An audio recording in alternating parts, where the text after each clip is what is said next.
Hello everyone. हाजिर हूँ मैं आपके लिए एक नए ड्रामे को लेकर जिसका नाम है प्लेफुल किस ड्रामा। ड्रामा की स्टार्टिंग में हमें हमारा हीरो सुंगजू दिखाया जाता है। उसके बाद एंट्री होती है हमारी एक्ट्रेस ओहानी की। ओहानी बहुत ही ब्यूटीफुल होती है। ड्रामा की स्टार्टिंग में ही ओहानी और सिंजू का फर्स्ट किस दिखाया जाता है। जब उनका सेकंड किस होने ही वाला होता है कि तभी ओहानी का सपना टूट जाता है। इसके बाद सीन शिफ्ट होता है उनकी क्लास में, जहाँ पर हमारे सेकंड मेन डायरेक्टर बोंगजू की एंट्री होती है। बोंगजू ओहानी से बहुत प्यार करता है। इसके बाद हमें दिखाया जाता है कि ओहानी और उसके दोस्त कैंटीन में बैठे हुए होते हैं। तभी एक लड़की की कैन फंस जाती है, जिसे निकालने के लिए वो ओहानी से हेल्प मांगती है। ओहानी बड़े ही फिल्मी स्टाइल में उसकी कैन निकाल कर उसे दे देती है। तभी एंट्री होती है हमारे हीरो सिंजू की। सिंजू बहुत ही हैंडसम होता है, कॉलेज की सभी लड़कियों का क्रश होता है। जिसकी कैन फंस जाती है, जिसे निकालने के लिए उसकी दोस्त ओहानी को बुलाती है। ओहानी बड़ी एम्बेरस फील करते हुए वहाँ जाती है और उसकी कैन निकाल लेती है। सुंगजू ये देखता रह जाता है और अपनी कैन लेकर वहाँ से चला जाता है।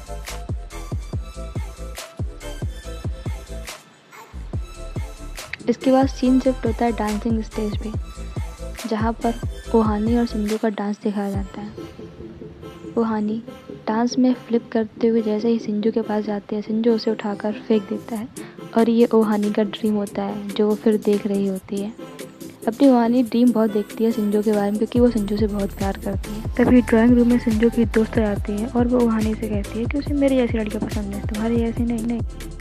उसके बाद बोंगजू की एंट्री होती है, जो ओहानी की ड्राइंग क्लास में आया हुआ होता है। ओहानी और उसकी दोस्त उसको स्टेचू बनाकर खड़ा कर देती हैं और ड्राइंग बना रही होते हैं। गुंजो बहुत देर तक खड़े खड़े थक जाता है, लेकिन फिर भी वो खड़ा रहता है। उसके बाद बोंगजू जो अपनी ड्राइंग देता है तो वो थोड़ी थोड़ी सिंजो जैसी लग रही है। इसके बाद सिंजो को इधर उधर भागते हुए दिखाया जाता है, जो किसी से बचकर इधर उधर भाग रहा होता है। जहाँ पर दिखाया जाता है कि ओहानी और उसकी गैंग ने सिंजो को पकड़ रखा है और उसे पूछा जाता है कि क्या तुम मुझे किस करना चाहोगे, मुझे किस करना चाहोगे या डेट करना चाहोगे, डेट करना चाहोगे या उस ताबूत में लेटना चाहोगे। तो सिंजो जाते हुए उस ताबूत में जाकर लेट जाता है, जिससे ओहानी की बहुत इंसल्ट होती है और वो उसे देखती रह जाती है। और ये ओहानी का ड्रीम होता है जो वो सुबह सुबह देख रही होती है।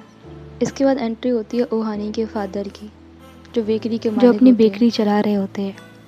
ओहानी को इतना परेशान देख वो पूछ लेते हैं कि कोई परेशानी है, तो ओहानी उन्हें बता देती है।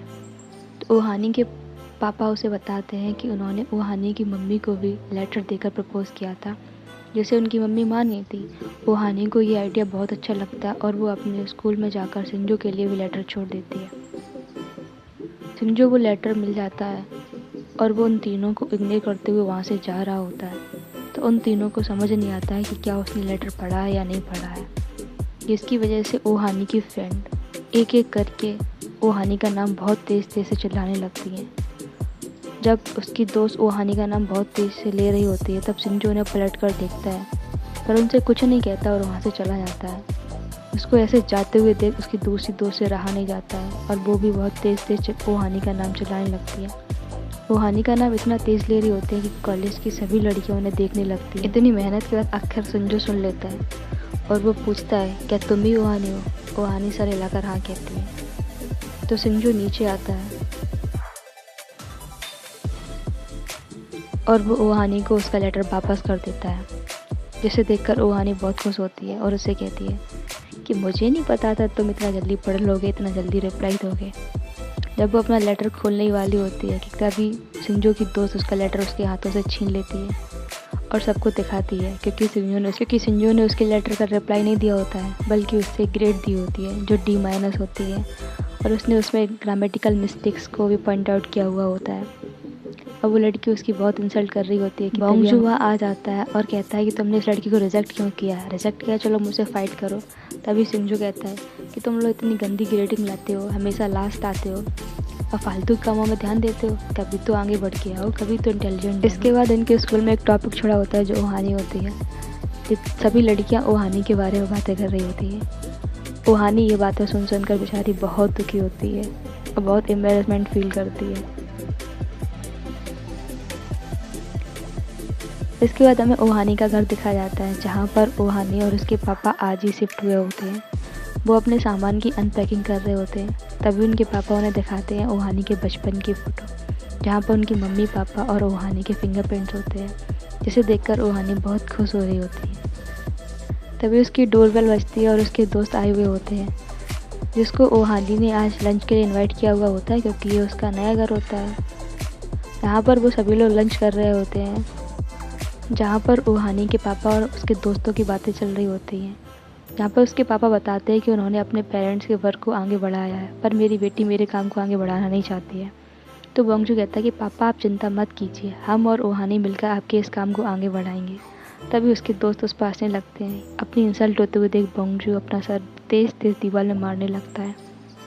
वो अपना सर दीवार में मार ही रहा होता है कि तभी उन्हें कुछ वहाँ अजीब सा फील होता है, जिससे उसके दोस्त कहते हैं बोंगजू किसी का घर नहीं गिराना है।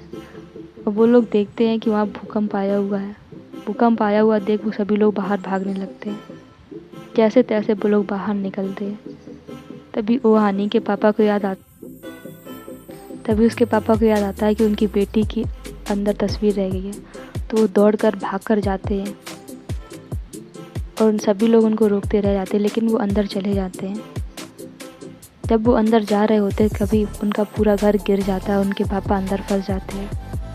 ओहानी के पापा अंदर फंसे हुए होते हैं और बाहर ओहानी रो रही होती है। तभी वहाँ पर पुलिस आ जाती है। पुलिस ओहानी के पापा को आराम से निकाल लेती है और ओहानी और उसके दोस्त बहुत खुश हो रहे होते हैं।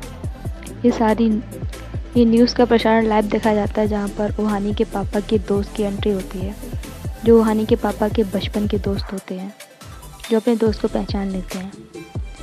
फिर हमें देखा जाता है कि कोई लेडी ओहानी की फ़ोटो खींच रही होती है, जिस पर उसके दोस्त उससे कहते हैं कि ओहानी अब तो तुम इतनी फेमस हो गई कि लोग तुम्हारी फ़ोटो भी खींचने लगे हैं। इस पर ओहानी अपने दोस्तों से माफ़ी मांगती है और वो लोग स्कूल में अंदर एंट्री ले लेते हैं। जब वो अंदर जा रहे होता है उन्हें दिखाया जाता है कि बोंगजू लोगों से डोनेशन मांग रहा होता है, क्योंकि ओहानी का घर गिर गया और वो चाहता है कि लोग डोनेट करें और ओहानी के घर को बना दें। ये देखकर उसके दोस्त बहुत एम्बैरेसमेंट फील करते और वो जैसे ही वहाँ से छुप के जा रहे होते हैं कि तभी बोंगजू ने पकड़ लेता है। और बोंगजू ओहानी की तारीफ़ करते हुए कहता है, देखो ये कितनी पढ़ने में इंटेलिजेंट है, कल इसका घर गिर गया और आज ये पढ़ने आ गई है। तभी देखा जाता है कि सिंजो भी वहाँ से जा रहा होता है। तो बोंगजू सिंजो से कहता है कि क्या तुम्हारे पास दया नहीं है, देखो ओहानी का घर गिर गया, पैसे डोनेट करो। तो सिंजो पैसे देने वाला होता है कि तभी ओहानी उससे मना कर देती, कहती हमें नहीं चाहिए तुम्हारे पैसे, रख लो। तो सिंजो अपने पैसे रख लेता है। ये देखकर ओहानी को और भी एम्बैरेसमेंट फील होती है और वो सिंजो से कहती तुम अपने आप को बहुत होशियार समझते हो, देखना इस बार भी मैं टॉप 50 में लाकर दिखाऊंगी। इस पर सिंजो से ताने मारते हुए कहता है, अच्छा ला के दिखाना, अगर तुम टॉप 50 में आई तो मैं तुम्हें पूरे कॉलेज में अपनी पीठ पर बैठा कर घुमाऊँगा। जिसे सुनकर ओहानी बहुत इसके बाद हमें दिखाया जाता है कि ओहानी और उसके फादर कहीं जा रहे होते हैं। वो जाते हुए रास्ते को बहुत एंजॉय करते हुए जाते हैं। दरअसल वो कहीं और नहीं बल्कि उसके पापा के दोस्त के यहाँ जा रहे होते हैं, जिन्होंने उसे टीवी पर देखा होता है। ओहानी के पापा अपने दोस्त से मिलकर बहुत खुश होते हैं और वो लोग एक दूसरे को गले लगाते हैं, जहाँ पर हमें पता चलता है कि जो लेडी ओहानी की पिक्चर ले रही थी वो कोई और नहीं बल्कि उनके दोस्त की वाइफ थी, जो ओहानी को पहले से जानना चाह रही थी। उसके बाद ओहानी के पापा सामान लेकर अंदर जाते हैं तो ओहानी उनको हेल्प करने के लिए कहती है। तो उसके पापा कहते हैं कि गाड़ी में जो सामान रखा है उसको उठा लाओ। ओहानी वो सामान लेके जा रही होती है। तभी कोई लड़का आकर उससे कहता है क्या मैं हेल्प करूं? तो ओहानी उसे हेल्प करने से मना कर देती है। जब वो पलट कर देखती है तो वो कोई और नहीं सिंजो था, जिसे देखकर ओहानी शॉक्ड हो जाती है। दरअसल ये घर सिंजो का था और ओहानी के पापा सिंजो के पापा के बचपन के दोस्त थे। इसके साथ ही ये पार्ट यहाँ पर ख़त्म हो जाता है। नेक्स्ट पार्ट के लिए stay connected with us. Thank you for watching.